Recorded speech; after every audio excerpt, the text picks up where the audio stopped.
I found it interesting in the book where you say that when they're going to do Girl Meets World, the spinoff, that you were kind of like, well, I don't even want to go to the party. I'm not sure if I want to be a part of it again. And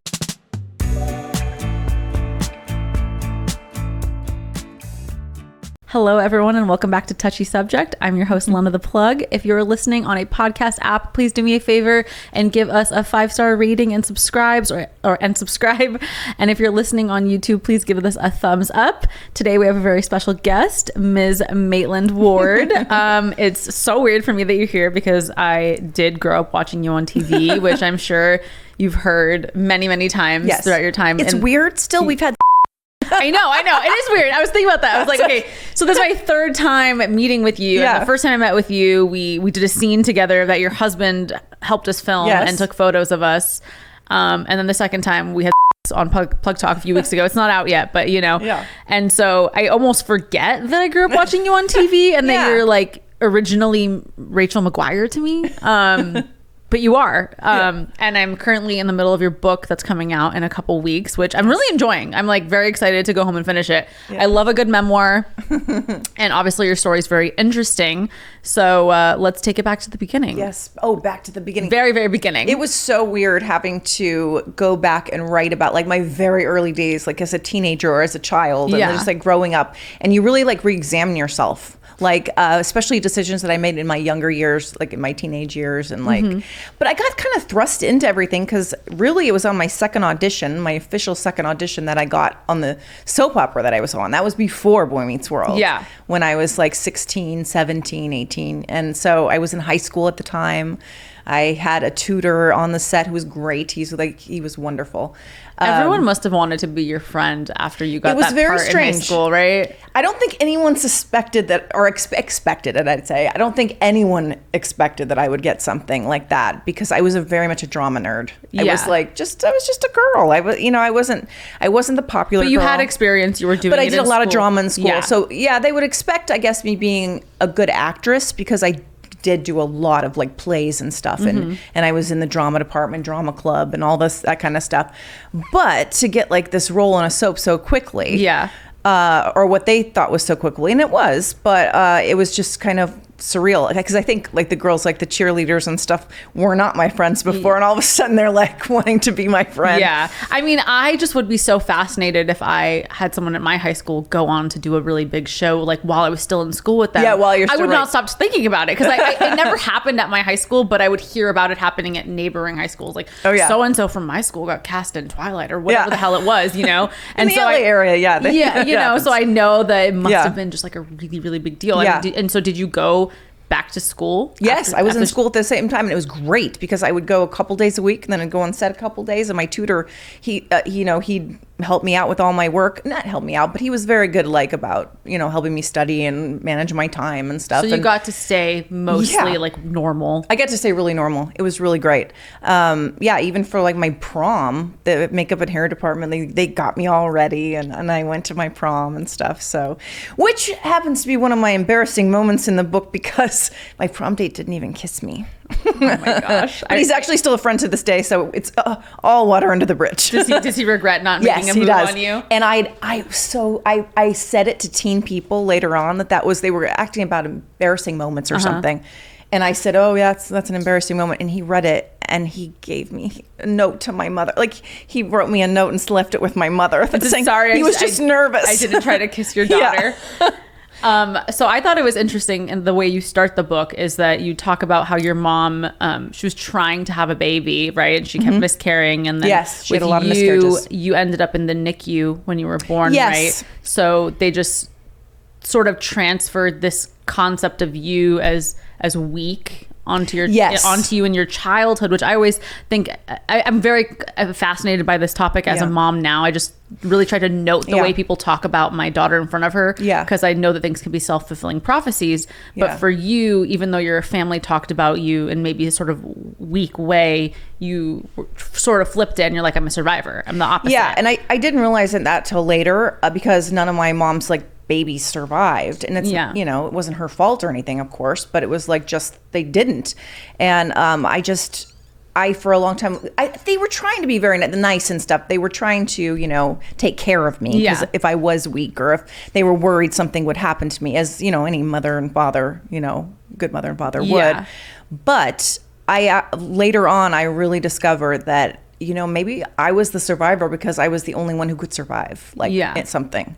So, so I don't think any of circumstances that happen to you, that are detrimental make you weak, that you can survive from them. But did you notice when you were growing up that they would try to stop you from doing certain things because they would worry you would get hurt? Yes. Okay. That's the kind of stuff. Yes. And it was done in a meaningful way. Like, it wasn't like detrimental or anything, but it was detrimental in the way that I thought I couldn't do certain things, like play certain sports, or do, like, I was just going to. I mean, you seem very adventurous and outgoing and down to try stuff. Yeah. So I wasn't when I was a little kid. You weren't. I was very straight-laced. I played by all the rules. I had that little spirit in me. I could always tell, but I kind of squashed it down because I didn't want to. I didn't want it to show.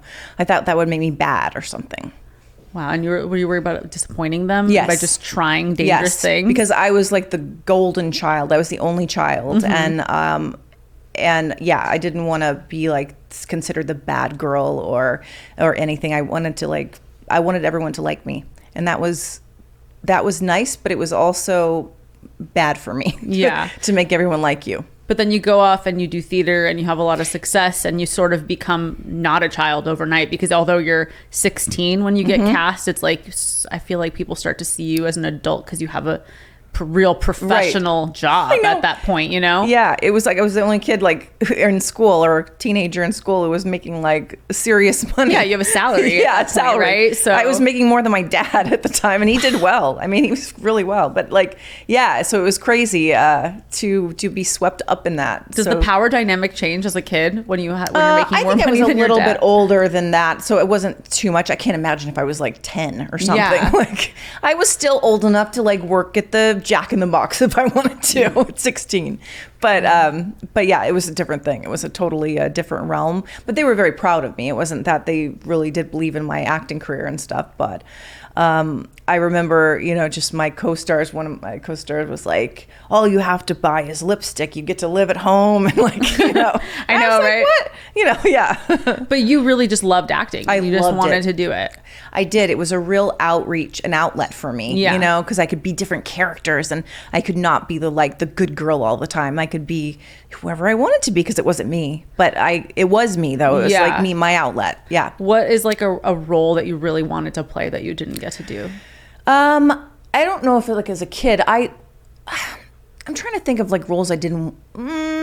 I always wanted to be like a superhero or something. I really was into that.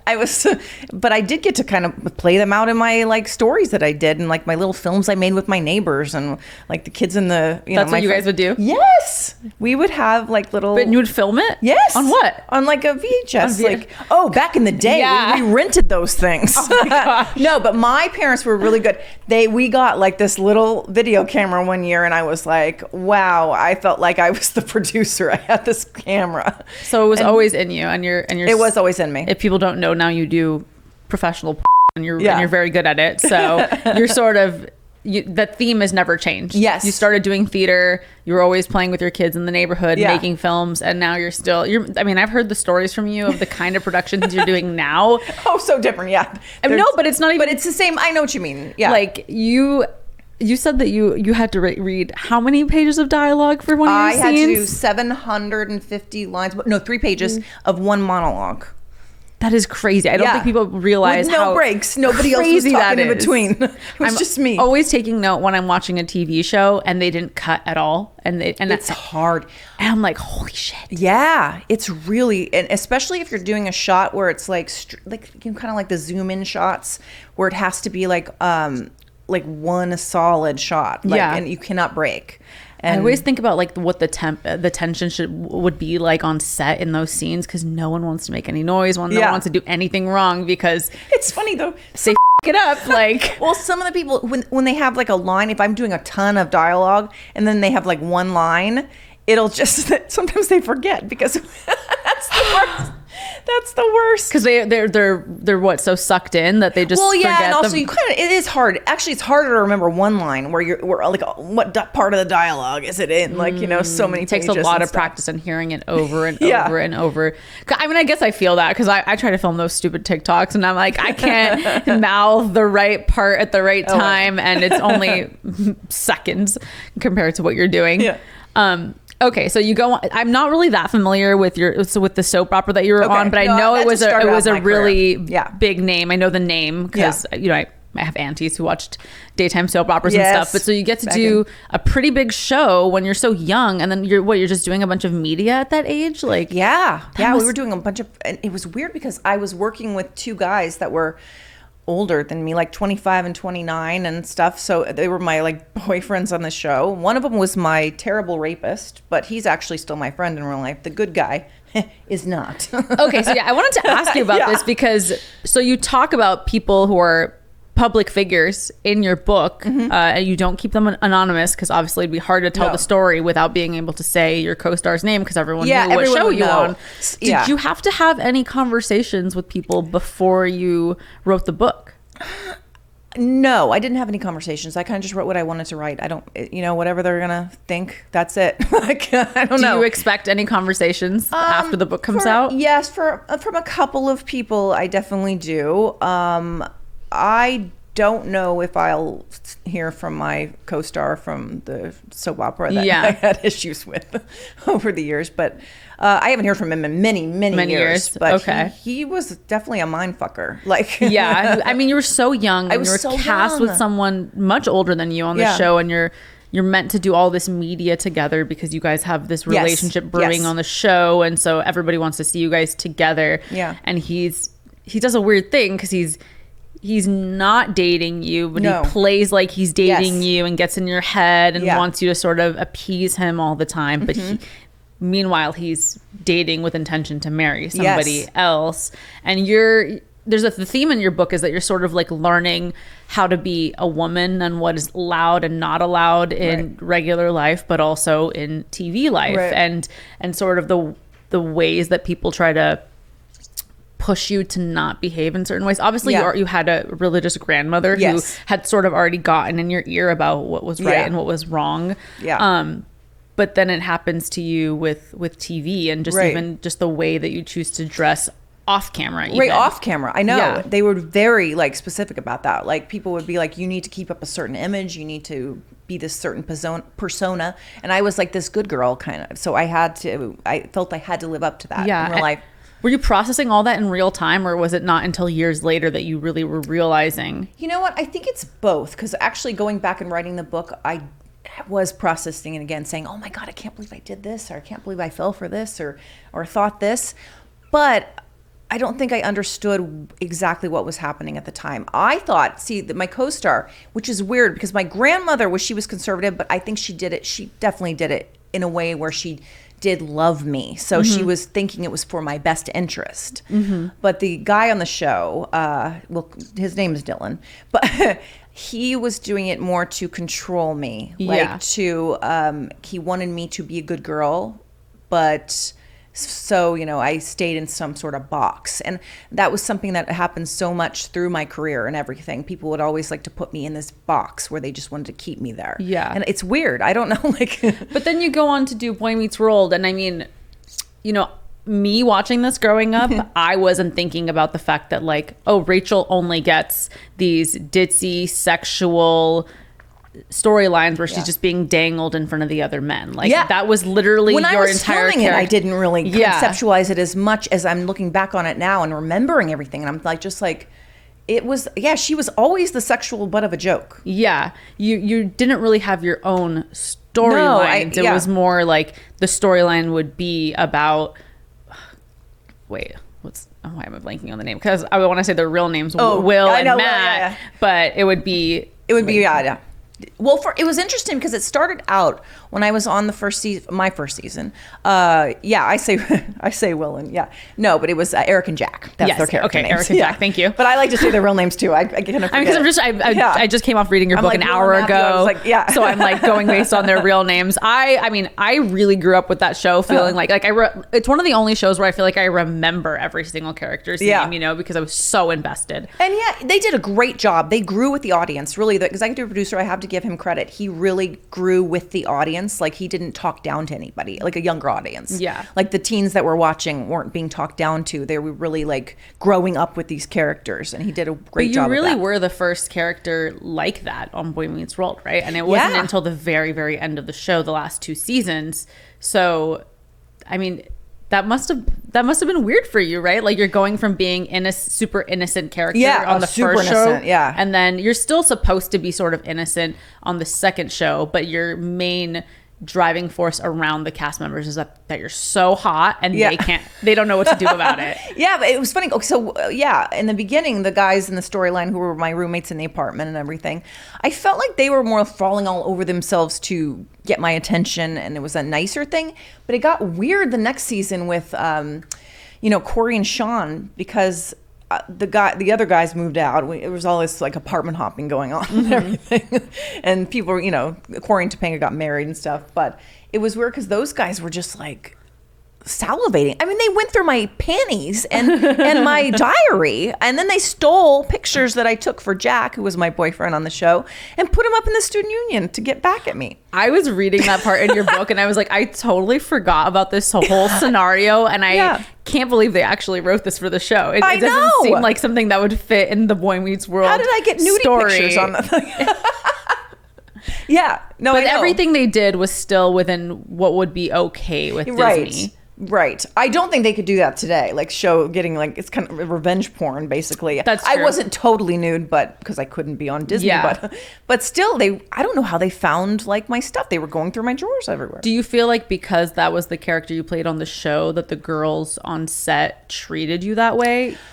I think, like I say in the book, in the beginning, I feel like the women were separated. Like, it was intentional. Like, Topanga, Danielle Fishel, she was the golden child girl. She was going to be Michael, who's the executive producer, his like daughter-like kind of figure. He wanted to craft her life, I felt, in on the show, and like really, that was his, golden child. And I was the sexier kind of plaything that they could have fun with. And then Trina was actually older than a little bit older, but at the time it seemed so much. She had 3 kids, so like it was like, so I feel like we were separated as the boys were more put together, and they were always like kind of a team of guys, And like the first thing that I was told when I came on Boy Meets World was by Michael that Danielle's going to hate you. And I was thinking, why is she hating me? I was so like self-conscious. She's the star of the show. Why is she going to hate me? Because you're the leggy one. You're the redhead leggy one. So sort of creating this rivalry between the girls and competition when there didn't necessarily need to be. No, there didn't. And she didn't act like she hated me at all, like when I came on. So so that was weird. I still remember, like, looking back on that, I'm thinking, why did they say that to me? Like, why would they? Yeah.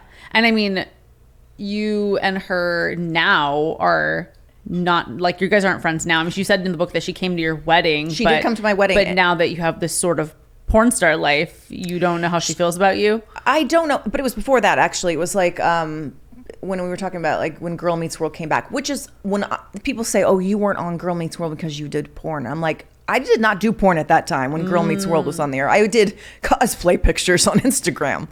And it's sort of, it's interesting because it's like cosplay pictures. Yeah, they were sexy. Like, they're sexy pictures, and obviously they don't include porn or anything. No. But people who don't do porn, I've come to realize, they are like, oh, yeah. They categorize it all in the same way. That's how it was looked at. Like bikini shots and everything. It was just, I was just having fun and living my life and doing my thing. She's an interesting case because I really love her as a person. Yeah. And she came to my wedding. It was great. And I was surprised that she wouldn't like speak to me much when I went to the set of Girl Meets World. Like, she would just say hello, but she didn't say anything to me. Is that the last time that you collaborated with everyone? Yeah, and I would been like, I just would visit the set, and like the guys were the guys. They were the, usual fun guys and stuff. But I don't know. I just feel like she does not like me. And I think it's probably because I'm more, promiscuous, I guess. I mean. But I'm nice. Because I would give her a hug today. I would be like, I don't understand why there is a gap between us. And I feel like there should be some sort of like a bond between you two, because you mentioned in the book that she did Maxim right before Girl Meets World came out. And she did. I remember that was I didn't actually speak to her on that, but I remember the publicists and stuff were very upset. Everyone was talking about it. Yeah, it's so crazy. I heard all the chatter about it. This is all stuff that's how old is this? Like 6 years? She was fine. She looked great in it. Like, I don't understand. Just being on the cover of Maxim was enough to get people talking. She was in her late 30s, I think. Yeah. But I mean, the way that we're talking about this, it feels like something that should have been talked about 20 years ago in this way. Yeah, right. But it's pretty recent. It's not that long ago. Yeah. And to me, it feels kind of crazy. Yeah, it's totally. But Girl Meets World was also just coming back on the air. So they were doing the spinoff for Girl Meets World. So I think Disney was really upset about that, doing Maxim and stuff. So they hate me. Oh, yeah. But, I mean... You don't know that they hate you, but you kind of do. I don't know. But you know what I have to say? I've had some people from the show, like Wilfred, he's amazing. He's been so supportive, and Trina's been supportive. And so I haven't had any bad words from them or anything. When I talked about Danielle, it was more like the cold shoulder from that time. So Trina spoke on that too when she went to the set, though. Oh, she did? Yeah, she did. And so maybe she was going through a time right then, because I think she was getting a divorce at the time or something. And but I have nothing but love for her. So for the most part, you're still on good terms with everyone on the cast. Yeah. And what about, I mean, you had a pretty strong relationship with the executive producer of the show. And do you know how he feels about everything?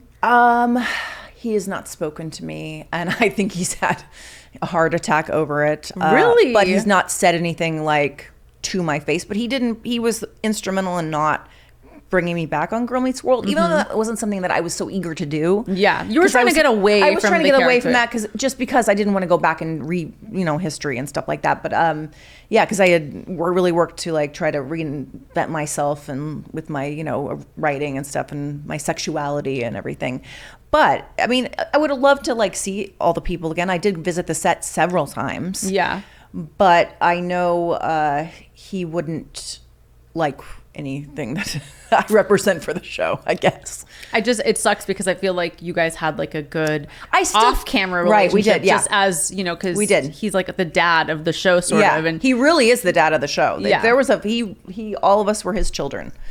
And it's sad, though, that we can't talk and embrace. I don't just talk about everything. Yeah. I think he's just would be totally uncomfortable with it, as opposed to some other people on the show, who are much more open-minded but he is, but he's still a father figure. I still believe that he is a fan of mine, and that we will always love each other, and one day we will talk some. Do you think that anyone from the cast is subscribed to your OnlyFans or has? Under some secret name? I bet you that I would. I would be the first totally right on there. I would do it to people if I knew from high school or whatever. Oh, for sure. Yeah. Because I know when I first started private Snapchat, I was like, oh, I recognize that username. It would happen a few times, and it was on a much, much smaller scale than what, when you jumped in, you had a name sort of behind you. So I'm sure they got wind of it right away. I know. It's amazing, though, how many supportive people there are, though. Seriously. And maybe they're not in front of other people, but they'll text you on the side. They'll be like, right? See, Although Will did tell me, he goes, I support you in everything you do, but I will never watch any of it. I said, well, that's nice. I don't buy that. So they all do. I've met your husband now a few times. And I didn't realize how early in your life that you guys met. Yeah. So you were how old when you guys met? Oh my God, I was 19. Yeah, when we met. Yeah, but then it was kind of he was in school and stuff. But and how long have you guys been together? Oh my gosh, how many years am I now? No, we've been we got married in 2006. Wow, so he's just seen.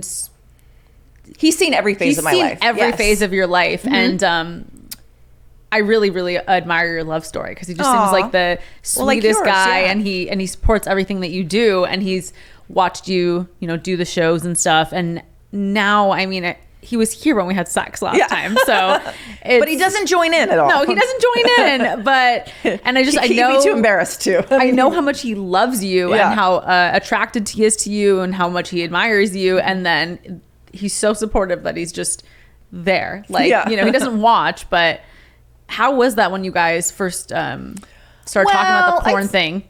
It's interesting because like I first started, I won't say it wasn't porn thing, but it was do you know Elle Alexandra? She was she was a lesbian porn star some years back now, 5 or something.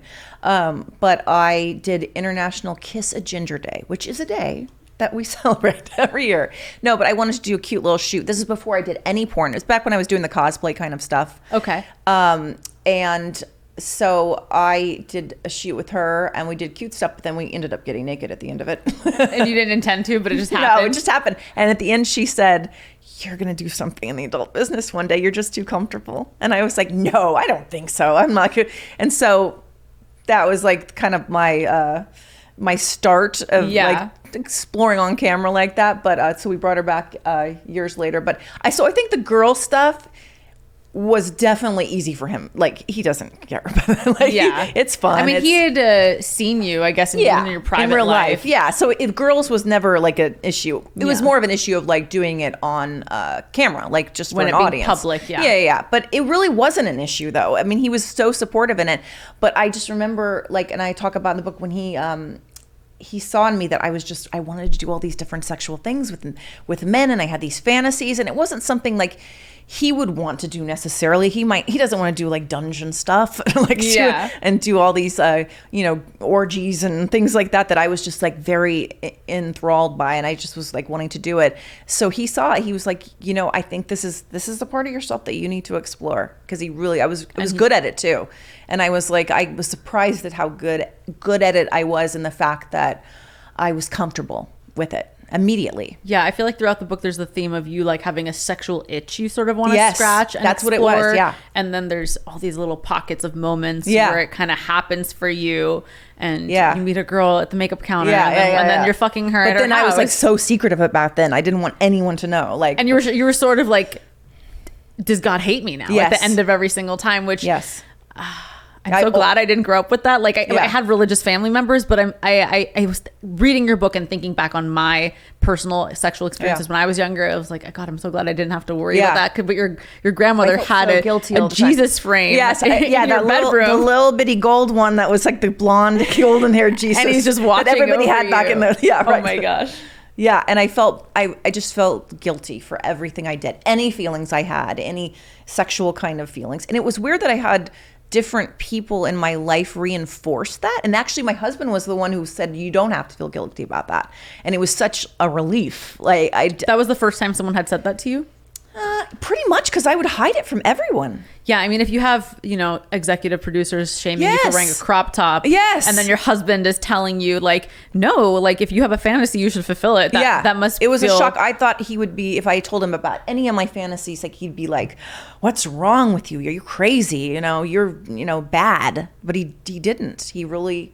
And when he did that, when he said, you need to try these things with men, I was so lucky early on that we were both lucky, because we it was also like he could come to the shoots too. So it kind of felt like we were doing it together in a way. I mean, like, he wasn't performing, but it felt like a safe kind of place. Yeah. And you can really see what it's like and how it's actually professional, and it's not like, you're not like flirting with the guys and getting their it's number actually after. Do the act, and then it's exactly. And it's especially for the kind of productions that you do.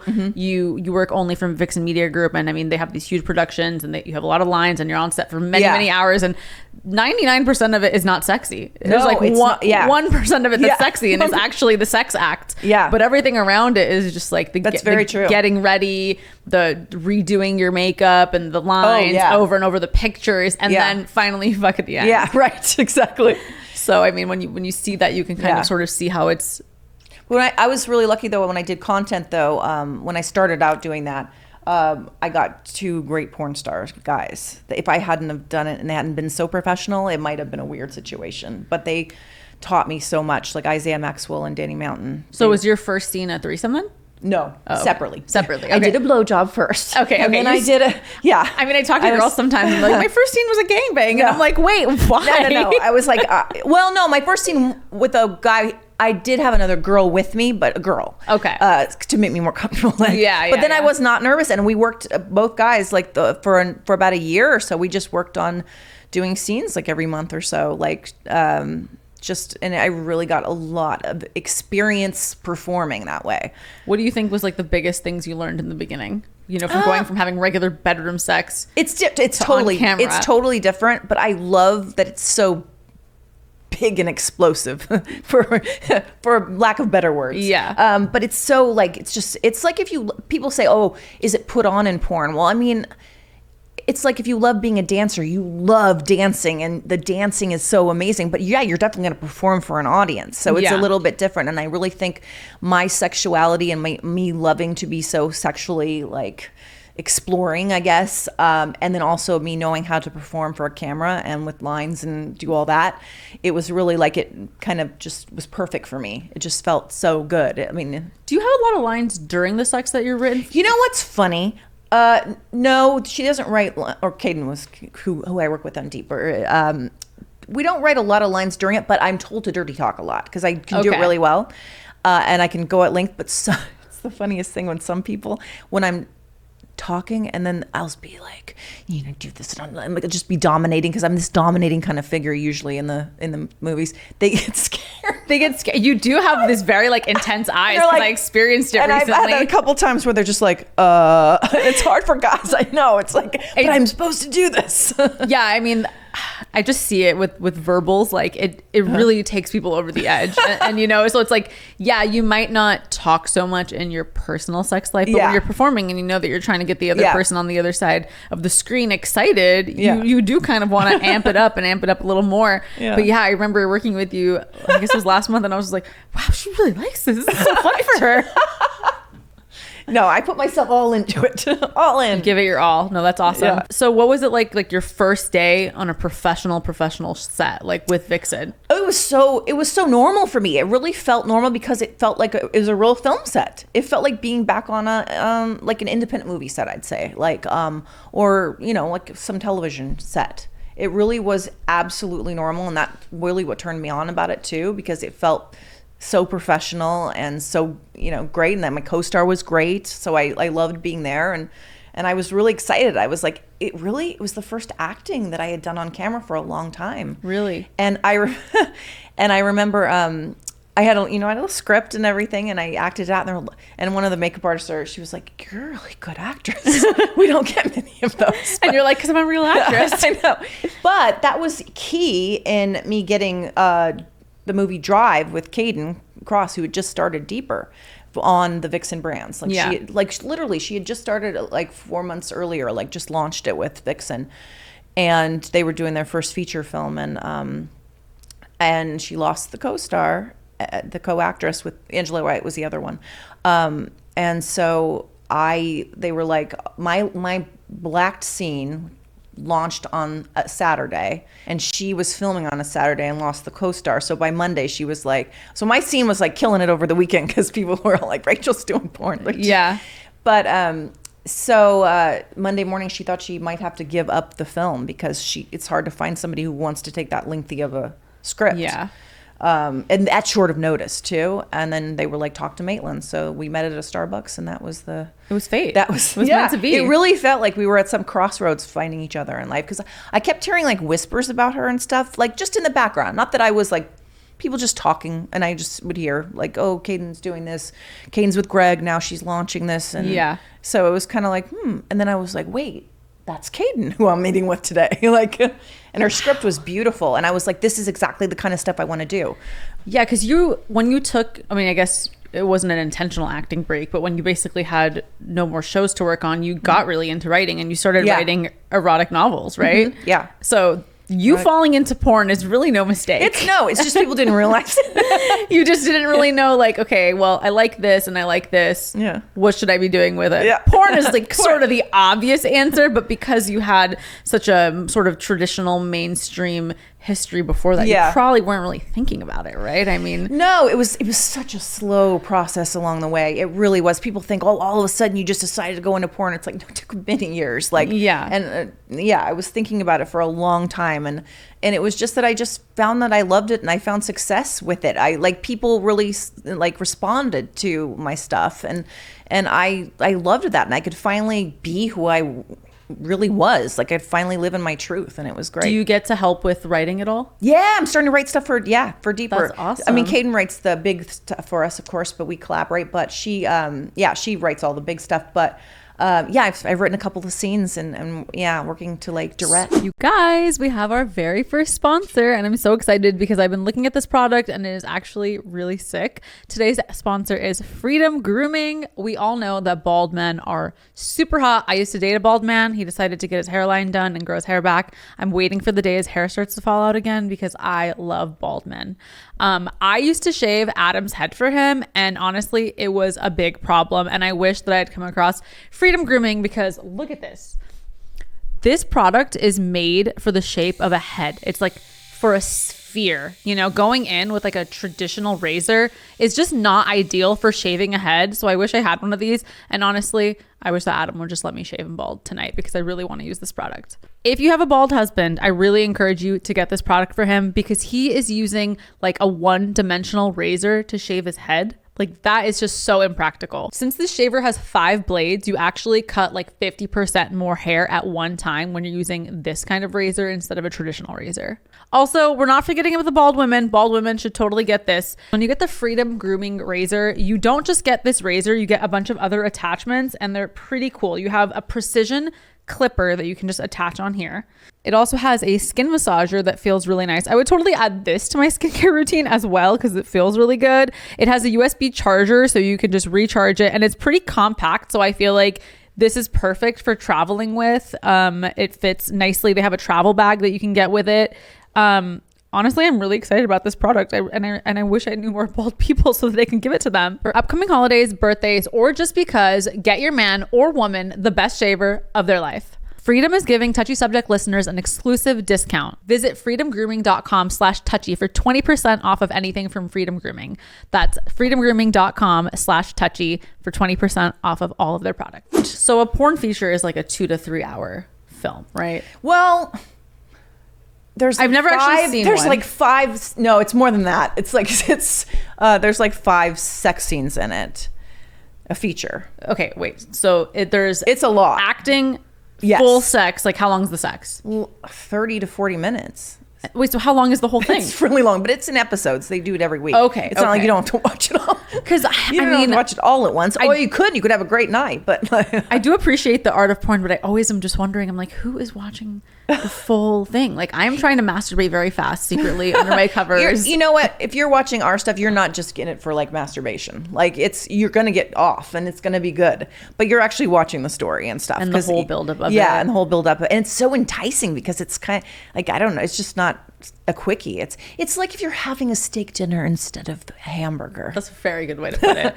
You know, sometimes you want a hamburger, but the steak, you plan for the steak dinner. I think I really need to put it in my calendar that I need to sit down and watch a feature length. Well, we have one porn because you will like it because we have one coming out that it's going to be called Drift, but it's kind of a metaphorical or artistic, devious version of my life.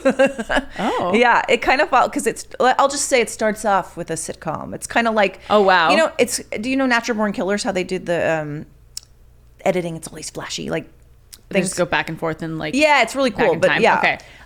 So it's that meets like WandaVision meets me in porn. So fascinating. Yeah, it's coming out. It's going to be amazing. It's really cool. There's so many levels to the art of porn because I mean, you know, you and I can grab the iPhone and go in the bathroom right now, or there's that version, it's really amazing what people can do just to fulfill the fantasy of orgasming. Yeah, but you know, I know it's amazing. And I when I came in, I didn't know that so many like female directors were making such like great features. Like I didn't even know that really back in Do you ever do regular scenes? Yeah. I've done, but I usually work on the bigger projects now. So I mean, you're one of the only people who could do long dialogue. So I always do a lot of dialogue. Yes. I love it. That's amazing. Yeah. So, I mean, you get to do your sexual fantasies. You get to have the beautiful sex that you've been looking for in your life. And you also get to act. Yeah. It's amazing. Do you feel like you're a better actress now than you were? Yes, in a different way. And I also think part of that is finding myself as a person too. And I get to really like explore that side of myself, which I never got to act in my past to be this, dark, character. I a mistressy character. And I always wanted to play like, more twisted roles or more serious roles and dramatic. So I get to do that now because in the past, aside from the soap opera, I was, pretty much comedy and stuff. So I was Girl Next Door light. So it was different. And I feel I'm at a different point in my life. Not that I don't like comedy. I love doing comedy elements of things, but it's just fun that I can be somebody so different than who I was when I... Do you feel like it's more challenging to do a dark role than a comedic role? That's an interesting... Oh, sorry. That's an interesting point because no, not necessarily. I think it's... People underestimate comedy. It's very hard. Like you can make people cry a lot easier than you can make them laugh. But... I think with the dialogue and stuff that I get, that's much more challenging, and it's beautifully written and everything. So I get much more of a challenge from that. But I don't underestimate comedy because it is. If you're a good comedian and you can do comedy, you can probably do anything. Yeah.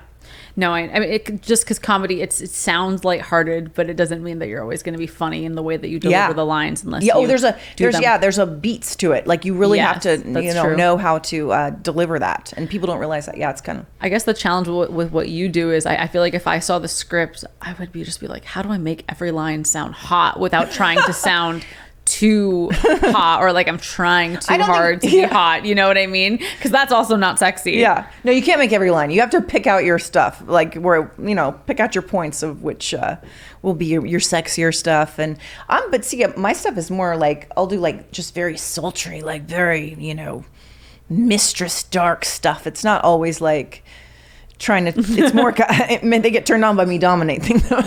Are most of your roles dominant roles? A lot of them, yeah. Like, do you feel like they just give you those roles because you're older and it's more believable that way? No, I think it's because I started out like it was just that kind of, I get this, like it's interesting because I've never been called like a MILF ever.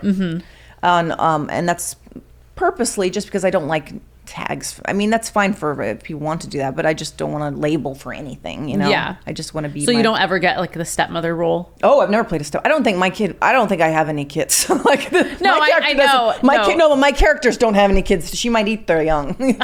she's well, I've never played stepmother. I've never played a mother. Porn that doesn't matter if you have kids. It's more like a look. No. I meant my characters wouldn't have kids because they're just diabolical. They're too deviant. Yeah, they're too deviant. Okay. So you're really playing like a very... They don't do a lot of that at Vixen though. Dark. They don't. No, yeah. They're not into that step family kind of as much. I'm not a big fan of it either. I mean, I know that my audience would probably love if I played up like the mommy stuff. Oh yeah. I just like don't even know how to do that because it just feels too weird for me. Yeah. And so I feel lucky that I do my own personal content because I don't have to play the characters that I don't want to play. Yeah. But it's also nice for you because you're collaborating with Vixen, so then you sort of get to be involved in the roles that you play. What do you want to play that you still haven't done?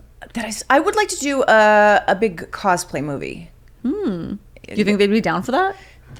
They're not as much into cosplay at Vixen as like I would. We were actually going to do a cosplay thing right before the pandemic, and then that kind of got thrown up in the air, a scene or whatever it was.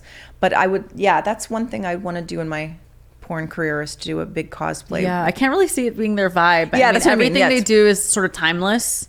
Right. And sort of like luxurious, and it appeals to like I feel like a set of people that maybe are not into cosplay. Yeah, I have to say we're gonna do a little bit of a thing for Boy Meets World, like in this new movie that we have that I don't think anybody's gonna expect from Vixen or porn. That's gonna be really cool. I'm excited to see it. I wonder if they'll respond. Okay, so I forgot to ask you about your parents because we talked about them a little bit in the beginning, but like where have they been on this porn journey with you? Oh, you know what? They have been so supportive of me now. They're so happy for me, and because I'm so happy. I thought for many years, like I thought getting married was going to be terrible because they'd know that I actually had sex. Like they could prove it.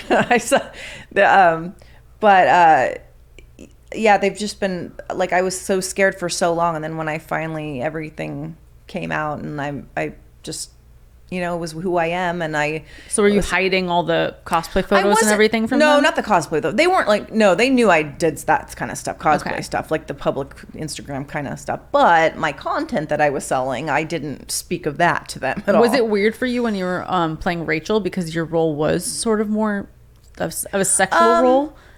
No, I mean, I was very uncomfortable, like at the time, like just because I wasn't very comfortable in my sexuality or my body or anything. So I was always like nervous I didn't look good enough, or I wasn't acting good enough. Or I remember you being so thin, and you keep writing in the book, I know, as people calling you fat or just making comments about you. Yeah, I can't believe that. You know what? It was that time though. People were so thin. Like there was girls. I mean, you would need to like be so skinny at that time, like just the anorexic it was sort that of look. Heroin chic like look back then.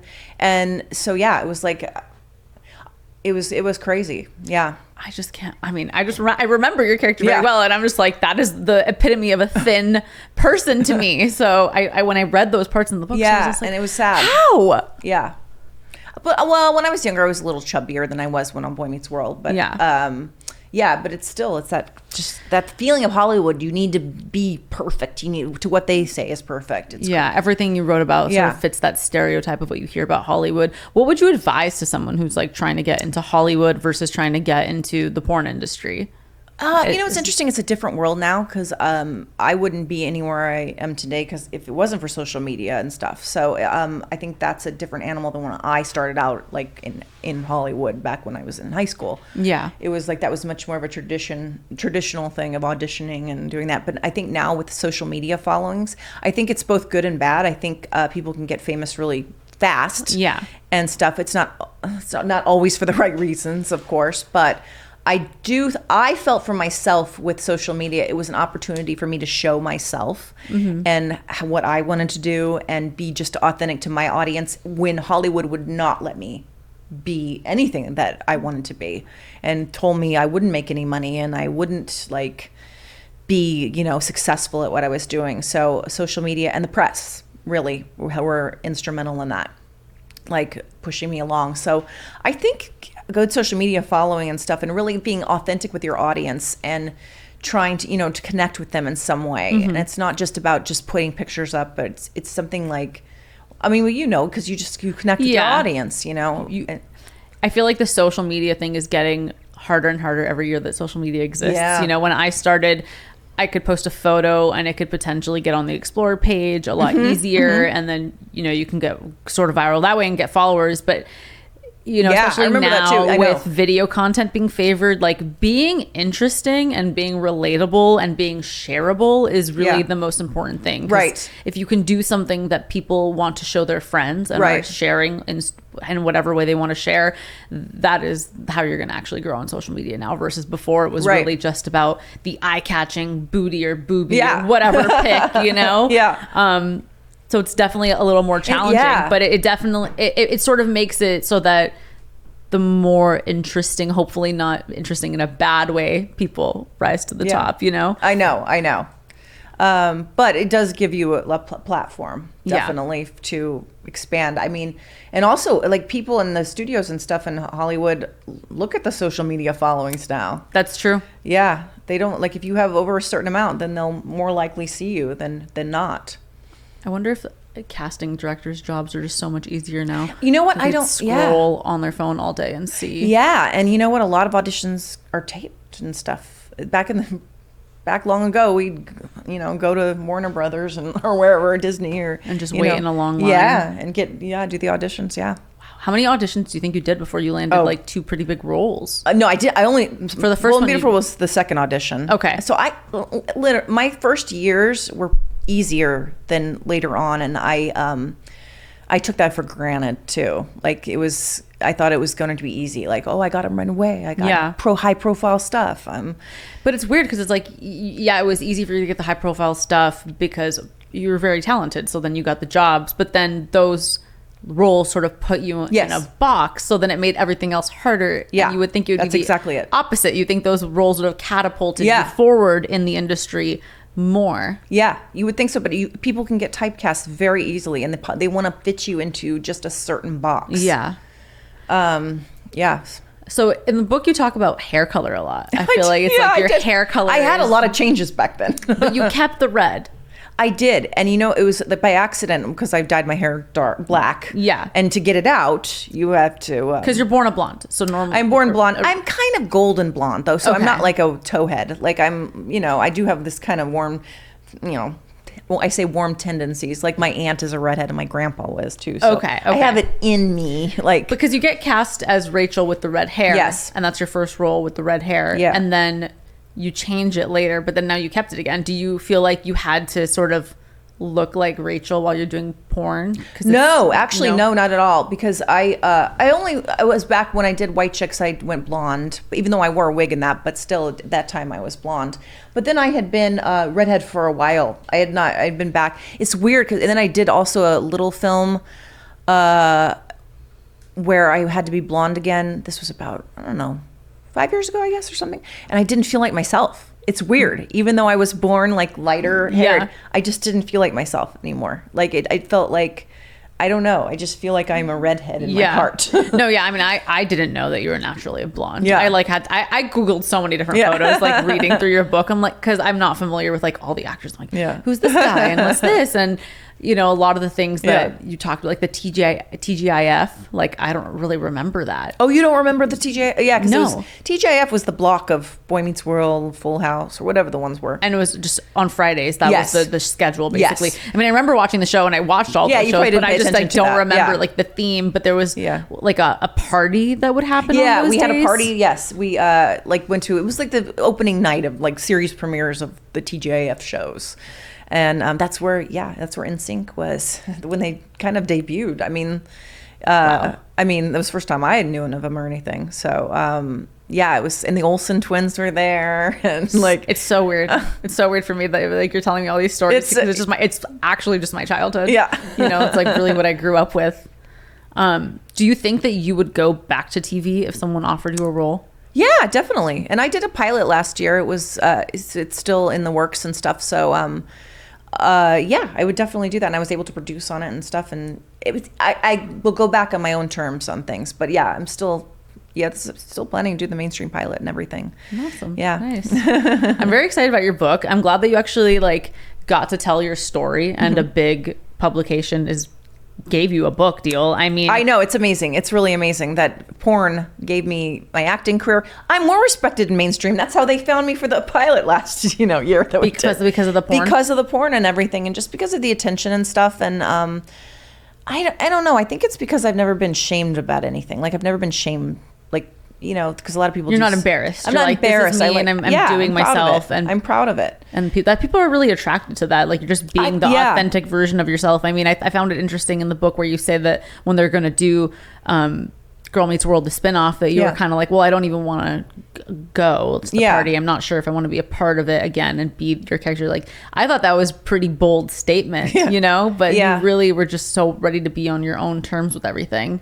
Yeah, it just had been a long time, and I was just very, I had been working on discovering myself and doing different things, and I really thought that would get me right back into that, pigeonhole, like where people wouldn't, see me for anything different, especially. And I had been screenwriting and, erotic writing and stuff, and I thought, I'm doing this now, and I want people to see me as serious. And so you've written erotic writing, and then now you've written your own memoir. How do you get into the headspace of writing your memoir? Because I mean, obviously your story is the longest story you could tell. You know more about yourself than anyone else, and there's so much to remember. But then how do you remember everything from the beginning? I'm somebody who remembers a lot. You do? Yes, I do. I remember to my fault. I remember everything. My husband always tells me. I'm reading it like, you remember everything. How the fuck does she remember all of this? No, I did. And people ask, did I have journals? And I'm like, no, I just remember it. That's what I was going to ask you. I was like, did you have journals? Like, no. I mean, I had a couple from high school, but I don't even think I was honest enough because I thought my mom would find it or something. That's a good point. I feel like I wrote in that way too. Yeah, because I mean, I was in high school 10 years ago, and like I remember myself, but not like detail by detail. It was a very impactful time though, since I did have my first job and everything. I mean, it was, I just remember these. I'm just good. I remember everybody's birthdays too, if they tell me. Wow. Did I tell you that before? No. I remember everyone's birthday. What's my birthday? Well, if you haven't told me. Okay. Wait, aren't you in April? No, I'm in June. But that's okay. I was playing a trick on you because I never told you my birthday. I was going to say, you never told me. If you tell me your birthday, what day is it? June 1st. Okay, I'll remember that forever. Okay. I feel like I have a pretty good memory with dates too, but I don't know. Have you ever been in a room with people and they were all at that same party and you guys are telling stories about that night you guys all went to the party and everyone's version's like a little bit different because everybody remembers it different. Or people don't remember it, right? And you're just like, well, how the fuck definitely. Do you not remember? Our car broke down and then we did this. And I don't know. I remember. See, I'm the person who will be like, "Don't you remember this detail like this?" I'm like that with Adam because I want to remember everything so that when I'm ready for the fight, I have all the notes. Yeah, that's what my husband gets mad at. That I don't remember because you remember everything. Yeah, and I'll be like, "Do you remember 12 years ago when you said this or did this?" So when you wrote all the sort of sex parts in your personal life and your husband had to read it, did he already know all of it? Or he knew. Yeah. Okay, so you guys have just always been really open and sharing everything about the past. Yeah, I mean, now, yes, definitely. Like, at the beginning, I didn't tell him everything. I was kind of, Do you feel like the porn thing works because you guys have been together for so long? Yes, absolutely. And I think it really allowed me to have like a stable home life and foundation where I could feel free to explore and not be out there on my own, just finding, I'd be too, not scared, but like I didn't feel I had a foundation at home, and that was really good. And I feel like, and we could trust each other. We knew each other. We could be, He's not worried that you're gonna like run off. No, no. But it's my way of, exploring myself sexually in a very safe way. Actually, is there something that you haven't done yet sexually that you want to do?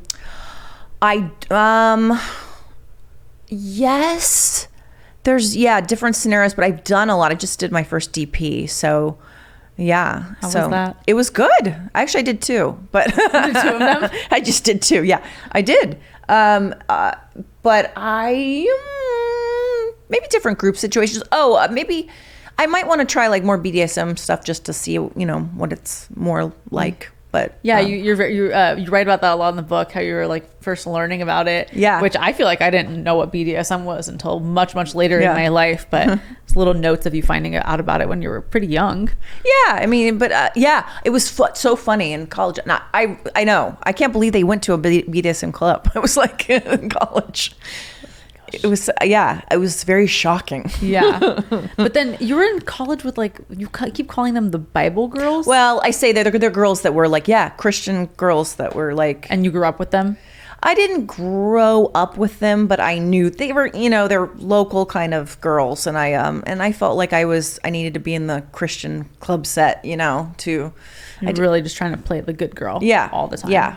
And they were, and everybody liked that I was in Hollywood and I was a really good girl. Yeah, that was such a big theme at that time. Just everyone with the virgin stuff, virginity rings. Yes, the purity rings. Purity rings. Yeah, I remember that being such a big. It was a big thing, right? Yeah, it was. And I wasn't sexually active at the time, but once I became sexually active, I kept thinking like, these people in Hollywood must be fucking lying. They're not going to be. They all were. Like, you're telling me Brittany and Justin aren't fucking? Like, I know. Once I learned about sex, I was like, there's no way. Yeah, there's no way they're not fucking.